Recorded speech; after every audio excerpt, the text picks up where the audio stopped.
Hello everybody, this is Pyra, and I wanted to do this quick overview about everything that we learned yesterday, May 16th, during the Letter from the Producer Live number 81. Now, unfortunately, I was recording this yesterday, and I had hoped to get it out last night, but I was experiencing some audio issues, so if you've heard my streams or videos lately and hear like this, like staticky, hopefully it's not that way anymore. We have fixed the issue, we've gotten some new hardware to help fix that issue, but yeah, now that that is done, we can focus on all the news and updates, a quick TLDR of what we learned at the live letter number 81. And before we start, I would just like to say, if you are new to my channel, welcome. I create a lot of Final Fantasy XIV content relating to everything from news and updates to chill hangs and streams and ultimate rating. So if you like my content, hit the subscribe button, hit the like button, it means a lot. And without further ado, let us see what we went over and learned yesterday at the live letter. So the first thing and the biggest thing that we saw yesterday was a long job action trailer. This was actually like a 21-minute job action trailer, which is mind-blowing. But yeah, it is very impressive. I recommend that you go see it yourself, see it for yourself. I will link up above, but I did a full reaction video from our live stream yesterday on this, so check that out as well. But just a quick TLDR of the job action trailer. They give you kind of a nice little sampler of each individual class and what the actions will be. They typically start right here, like Dragoon will start on a striking dummy. They'll all kind of come in on a striking dummy. There will be some actions that you're already used to and you're used to seeing. However, they do start to add in the new skills and the new additions, and it's just really cool to watch these because we don't really know anything about the new skills and additions. However, we can see some of them in action and we can theorize, so we can start talking amongst each other. I know a lot of people try to come up with like breaking down like videos of like what the classes are and what they expect the actions to be, and it's just such a really fun experience. And I will just fast forward a little bit through this because we're not going to go look at this in super high detail, but they did go over all of the classes individually, and I believe they gave a little extra time to our new classes, our new jobs, Pictomancer and Viper. So as you can see, there are all the classes. The one that I know the most is Black Mage. Another thing that they'll show you too is updated gauges. So you will see any new updates kind of there on your screen. And yeah, one by one, they go through all the classes. And you can even see too a little bit of the new zones. So you're also seeing that as a little teaser coming up through Dawntrail. And so the next thing that we learned about, or the next thing that happened in the live letter yesterday, was just addressing some community topics, some kind of like big things in the air. The first one was about the DDoS attacks. As you probably know by now, we've been hit with a lot of DDoS attacks for the Final Fantasy XIV community in the past like week. So like the servers have really been getting a lot of back-to-back attacks, and they wanted to address it, just kind of assure the community that they are doing a bunch of countermeasures to try to offset this, and just to kind of give us a little bit of confidence regarding the team that they have on it, and that they're doing their best to keep everything very stable and to at maximum only have these DDoS attacks, you know, affect maybe some connectivity issues, and they definitely apologize and are trying to make this not happen as much as is within their power. Of course, the next thing that they address too is the benchmark update. So we received a benchmark back in April, and if you haven't heard, there has been a lot of feedback, both positive and negative, towards this benchmark in the past month, and Yoshi P came out with a statement stating that he is going to be they are going to be redoing the benchmark, re-releasing the benchmark with updated features such as lighting, like is shown here with this comparison of the April 14th benchmark, and then the work in progress currently, which they said was pretty much just lighting as a change, which is huge.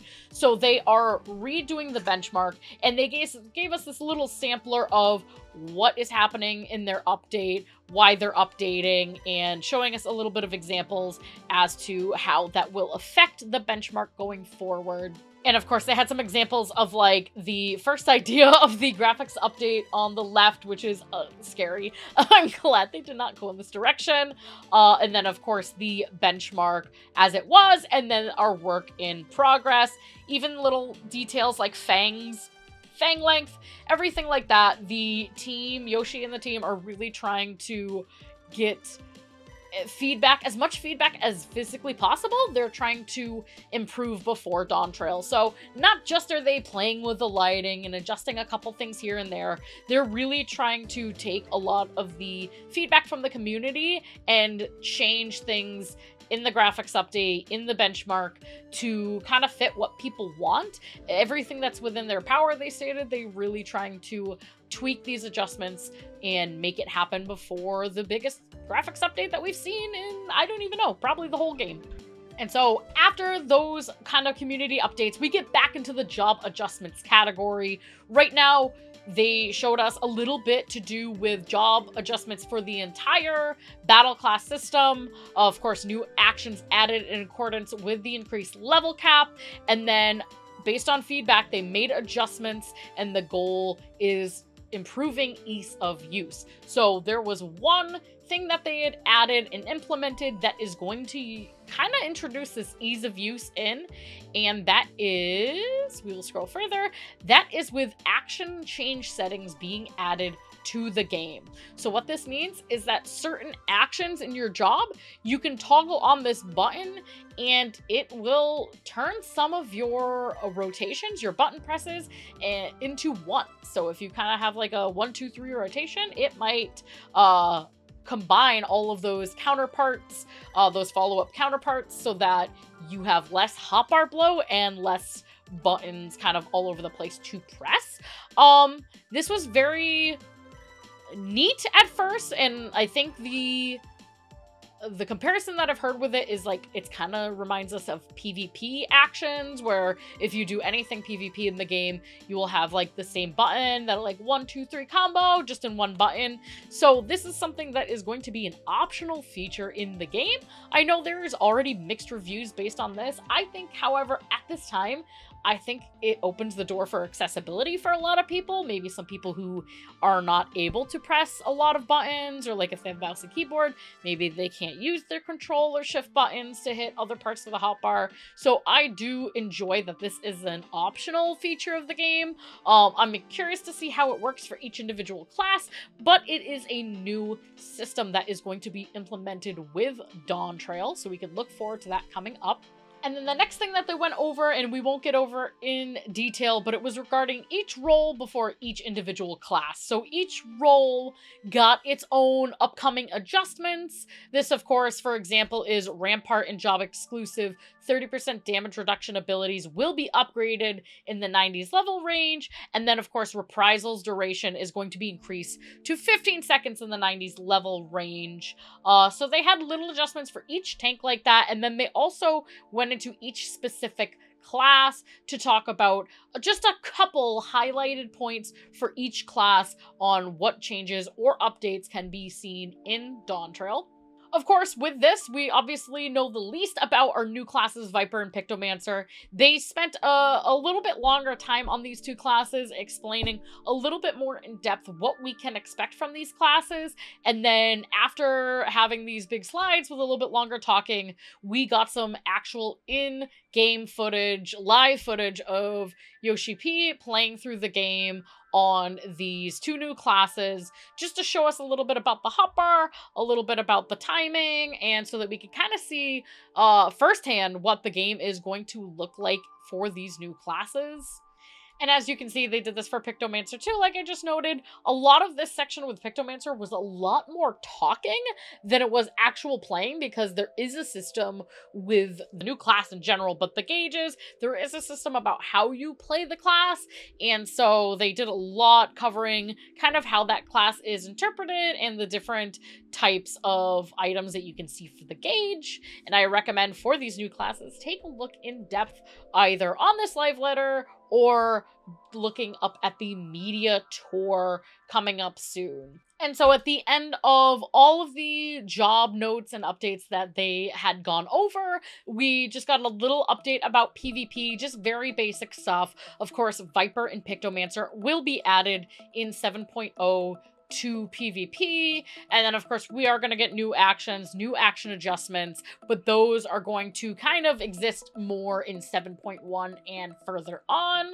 And then they did mention that Crystalline Conflict ranked matches will be in pre-season between 7.0 to 7.1, and rankings will not be updated, but tiers and crystal credit will be affected by wins and losses. So just a little update about PvP, especially if you're new to the game. It's kind of good to have all of this written out for you if you are interested in PvP content.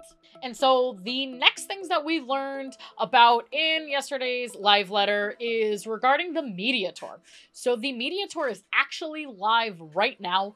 Certain content creators and media sources are allowed to explore a little bit, kind of get like a little appetizer of Dawntrail as it is currently, so that they can take the feedback and share it with everyone on their respective blogs and websites and YouTube, social media, etc.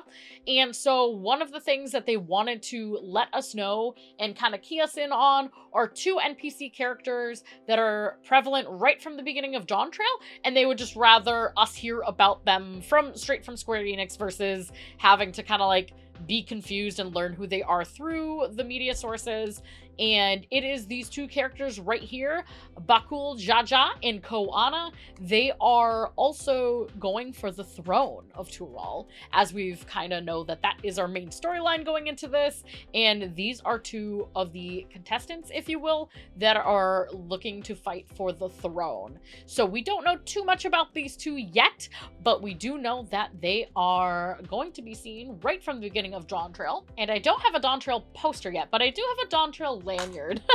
And I would say if you are familiar with the key artwork or like the poster artwork for Dawntrail, you can actually see these characters at the top. And I say lanyard because it's from the poster. So that is definitely Koana, and Bakul Jaja is definitely down here.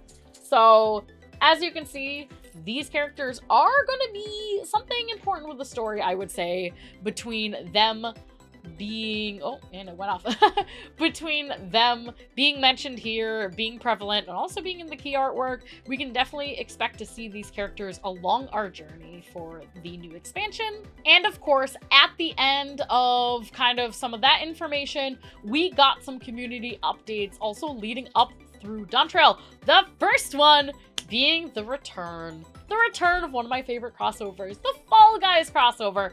And they did note to us that this is going to be a recurring short burst crossover event. This time it is happening less than a week from today, May 17th. It is starting May 23rd and only going through June 10th. So it is a very short window to catch Fall Guys. And it is, from my knowledge, I think it's just the same thing as we've seen before.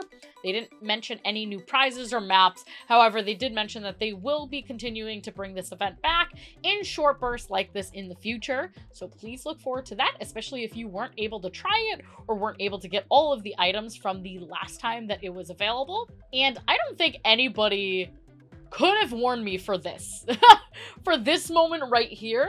I thought that I just had ad. I was like, oh no, like an ad's popping up in the middle of the stream. No, it is a crossover collaboration between Mountain Dew and Dawntrail. Out of left field. So we did get this huge announcement that Final Fantasy XIV and Mountain Dew have teamed up to set sail for Dawntrail. US only, of course. So this was like a big collaboration thing. This by itself is huge. Like, it doesn't look huge because it's, you know, it's more like an optional content. However, I made a full video about all the things that you can get from this collaboration, and I will post that here somewhere as well. You should see the little link, because holy cow, there is a lot of stuff that you can get from this collaboration crossover, whatever you want to call it. It started yesterday, so noon yesterday, the event was live. So definitely check out my video if you haven't already about the details. They showcase the two kind of specialty items here, the big two specialty items, one being the Mountain Zoo Mount, the Baja Blast Zoom Out, and then the Sparkling Citrus Refreshment. So these two items you actually can't redeem in game until Dawntrail's launch on early access June 28th. However, the event is live now, so you can buy bottles of Mountain Dew and get codes to turn them in for really cool stuff. So definitely check out the other video because there was a lot, but we did learn about this crossover that will be happening now as you're watching this. And the next little update that we got as well was about new merchandise in the Square Enix shop. There are three new items. A Loporrit plushie that has a purchase bonus for an in-game indoor furnishing item of a stuffed Loporrit. We also we're receiving in this pre-order window, I should say, Asm's Crystal translucent keychain. And then there are 3 types of cable clips. Magnetic cable clips, either a main scenario icon, a Moogle, or a Chocobo. And of course, they had to show us a little bit of the items. Yeah, they just showed off a little bit of the magnetic clips. They showed us a little bit of the items, the physical items that you could get from this pre-order period. And then the next update was Immerse Game Pack. I've never used this myself, but it is kind of like a software that you can use to kind of like have really high quality immersion audio. Kind of a neat concept, but it is something that you have to pay to get and everything. But version 2.2 is available, and they did stress that if you've already used a 30-day free trial in the past, you can get another one. It kind of like refreshes your free trial. So if you're interested in that sort of thing, I would say give the free trial a shot. And then the next big little announcement was a Primals concert, a 2-day Primals concert on September 21st and September 22nd in Japan. So if you want to see the Primals and are in or planning on traveling to Japan, this concert will be happening then. The opt-in period for this concert starts on May 23rd. So keep your eyes out for that if that is something that you will be doing. And then also for Japanese players, Japan only is getting this KFC Final Fantasy XIV collaboration. It is actually returning. This has happened before, and you get this emote, the bucket of chicken. I'm really sad we don't get it in the US because it's so neat. But it is another installation of this crossover event for Japan only. And then the very last thing that they show us is a schedule until Dawntrail's release. So this is actually an updated schedule. We received one at the last live letter, and this is just showing us everything that is happening between now and Dawntrail. So I would say pause this video, take a look at everything that's happening.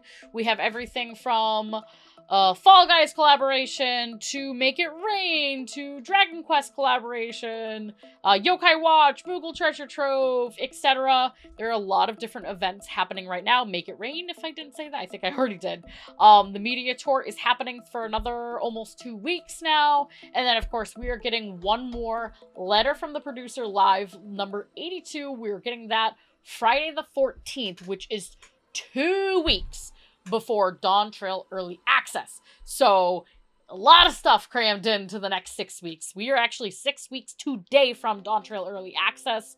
So this is everything that you will see between now and then as we know it currently. And actually, I lied. I skipped over one really fun thing that we saw, and I will go back and find that now. And then, of course, how could I forget? This was actually kind of like right after the job action trailer, but this is the Dawntrail login screen. How could I forget? It is one of the funnest things, especially because you're logging into this every day once it comes out. So I will just show you this. It is just the new login screen. Of course, it's gonna blind you, but it is so pretty and so cute and so bright and cheery, and I love it. And that is what we get to look forward to in just a short but long 6 weeks. That is what we get to look forward to for our login screen. And that is it. That is a very quick TLDR of what we saw during yesterday's Letter from the Producer Live number 81. There was a lot of great content. This video is not even going to scratch the surface of how much information was packed into this. So I recommend go watch the job trailer. If you haven't already, go watch the Letter from the Producer Live if you want to see specifics. And yeah, just keep an eye out for the media tour. There are going to be a lot of really great things coming out. A lot of great content creators I know are going to have videos coming out with specifics and information. So definitely keep your eyes open on that. And that is it for me here.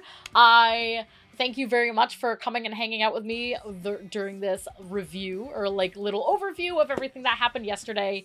If you would like to hear and get more updates on Final Fantasy XIV news and updates, please feel free to subscribe to the channel and give the channel a like. It really helps me out. And follow me on Twitch and YouTube and socials. I stream like almost every single day Final Fantasy XIV. Everything from these news and updates all the way through casual content, memes, and Savage and Ultimate rating. So I kind of do a little bit of everything.